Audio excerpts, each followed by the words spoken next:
Episode के आगाज में आप लोग देखेंगे माही ने तो कबूल कर लिया अपने आंखें बंद करके। अपनी दिल की धड़कन को कि वहाँ सिर्फ फरहाद रहता है, लेकिन इस कबूलियत का वो क्या कर सकती है। इसके घर वाले कभी एक दरबार के मजार को अपनी बेटी नहीं देंगे। और जब माही के वालिद को पता चलता है कि माही की सास ने एक बार फिर से माही का हाथ मांगा है अपने बड़े बेटे सिकंदर के लिए, वो तो दिलो जान से इस रिश्ते के लिए राजी हो जाते हैं। इससे बढ़कर क्या हो सकता है। इतना असर असूख वाला शख्स हमारा दामाद बन गए तो हमें इलेक्शन जीतने से कोई नहीं रोक सकता। बाबा साई को भी पहले ही इल्हाम हो जाता है कि अब क्या कुछ बदलने वाला है। इसलिए जानबूझकर फरहाद को अपनी जगह दरबार की जिम्मेदारियां सौंपकर वहाँ से निकल लेते हैं। फरहाद इनकी उजरत देखकर हैरान है कि ऐसी क्या जल्दी है कि बाबा साई को अचानक जाना पड़ता है। दूसरी तरफ माही की वाली सिकंदर की वाले को हाँ कर देते हैं। इससे बढ़कर हमारे लिए और क्या हो सकता है कि माही आपके घर की बहू थी और आपके घर की बहू बनकर रहे हमेशा।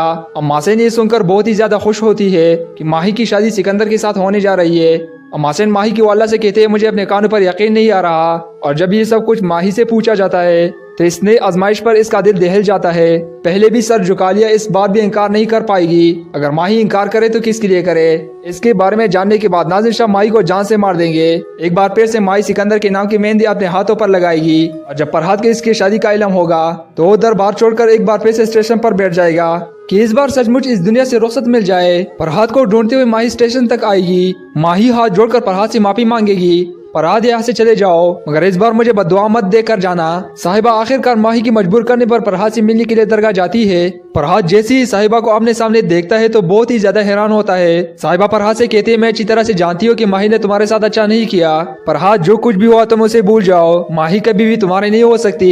इसमें फरहाद कहते हैं मैं सब कुछ भूलना ही तो चाहता हूँ। आप लोग बार बार मेरे सामने आकर मेरे माजी मुझे याद दिलाते हैं। मैं सभी लोगों के लिए मर ही चुका हूँ, मुझे मरा हुआ ही रहने दो। इस पे साहिबा कहते हैं तुम यहाँ से चले जाओ, अगर तुम यहाँ रहोगे तो माही मजीद दर्द में रहेगी। दूसरी तरफ नूरा एक बार फिर दिलावर के पास आकर कहता है दिलावर तुम्हें हो किया जाता है, तुम बाहू फरहाद का जिक्र करते करते आखिर ऐसे क्यों बन जाते हो। दिलावर कहता है फरहाद के साथ अच्छा नहीं हुआ। बाहू फरहाद को जब याद करता हो तो उसकी एक एक बात मुझे याद आ जाती है। मैं ना चाहते हुए भी उसे याद करने पर मजबूर हो जाता हूँ। दिलावर कहता है अगर मैं कहूँ कि फरहाद जिंदा है तो तुम मान लोगे। दिलावर ये बात सुनकर बड़े गौर से नूरी की तरफ देखता है। दूसरी तरफ नूरी और फरहाद का आमना सामना आखिरकार हो ही जाता है। नूरा फरहाद को ऐसी हालत में देखकर बहुत ही ज्यादा हैरान होता है। नूरा फरहाद के पास आकर कहता है तुमने अपना हार क्या बना रखा है। फरहाद आखिर ऐसी क्या मजबूरी थी कि तुम्हें ऐसे रूप डालना पड़ा। फरहाद कहता है तुम्हें यहाँ नहीं आना चाहिए था, तुम यहाँ से चले जाओ। इस पे नूरा कहते हैं मैं तुम्हें लेने के लिए आया हूँ, तुम मेरे साथ जा रहे हो। फरहाद ही सुनकर साफ साफ इनकार कर देता है मैं सब लोगों के लिए मर चुका हूँ, मुझे मरा हुआ ही रहने दो। अब तो मेरा गम भी सब भूल चुके होंगे। नूरा कहते हैं तुम नहीं जानते कि तुम्हारे घर वालों पर क्या बीती है। फरहाद खुदा के लिए ऐसा कोई भी बात मत करो, मेरे साथ चलो। फरहाद बार बार नूरी से कहता है तुम यहाँ से चले जाओ, मैं तुम्हारे साथ कभी भी नहीं जाऊंगा। दूसरी तरफ सजाद को जब पता चलता है कि फरहाद जिंदा है, सजाद अपने माँ को बताता है तुम्हें पता है फरहाद जिंदा है। इस पे सजाद की माँ कहती है मैं तो हर वक्त कह रही थी कि मेरे बेटे को कुछ भी नहीं हो सकता। सजाद तुम इसी वक्त मेरे बेटे फरहाद के पास ले जाओ। सजाद ये बात सुनकर अपनी माँ से कहता है बस आप थोड़ा सा और सब्र करे, मैं फरहाद को आपके पास लेकर आऊंगा। दूसरी तरफ माही अपनी भाभी से कहती है भाभी आज मैं बहुत ही ज्यादा खुश हूँ क्योंकि आज मैं अपने दिल की बात फरहाद से कर दूंगी। और जैसे ही माही फरहाद से मिलने के लिए जाने लगती है तो इस मौके पर नाज़िर शाह आ जाता है। नाज़िर शाह बड़े गुस्से के साथ अपना पिस्टल निकाल कर कहता है अगर माही ने इस हवेली से एक कदम भी बाहर रखा तो मैं इसकी जान ले लूंगा और ये मेरी आखिरी फैसला है और तुम मेरे गुस्से से अच्छी तरह वाकिफ हो। नाज़िर शाह की वालिदा अपने बेटे के आगे खड़े होकर कहती है तुम्हें माही पर गोली चलाने से पहले मेरे लाश से पे गुजरना पड़ेगा और मैं किसी भी सूरत पर यह कबूल नहीं करूंगी कि अभी तुम माही की खुशियों को छीनो। तुम अपने बेन की खुशियों के खातिर क्यों बन चुके हो। सिर्फ और सिर्फ तुम्हारी दुश्मनी की वजह से तैमूर इस दुनिया से चला गया। अगर माही फरहाद से मोहब्बत करती है तो इन दोनों को एक होने से कोई नहीं रोक सकता।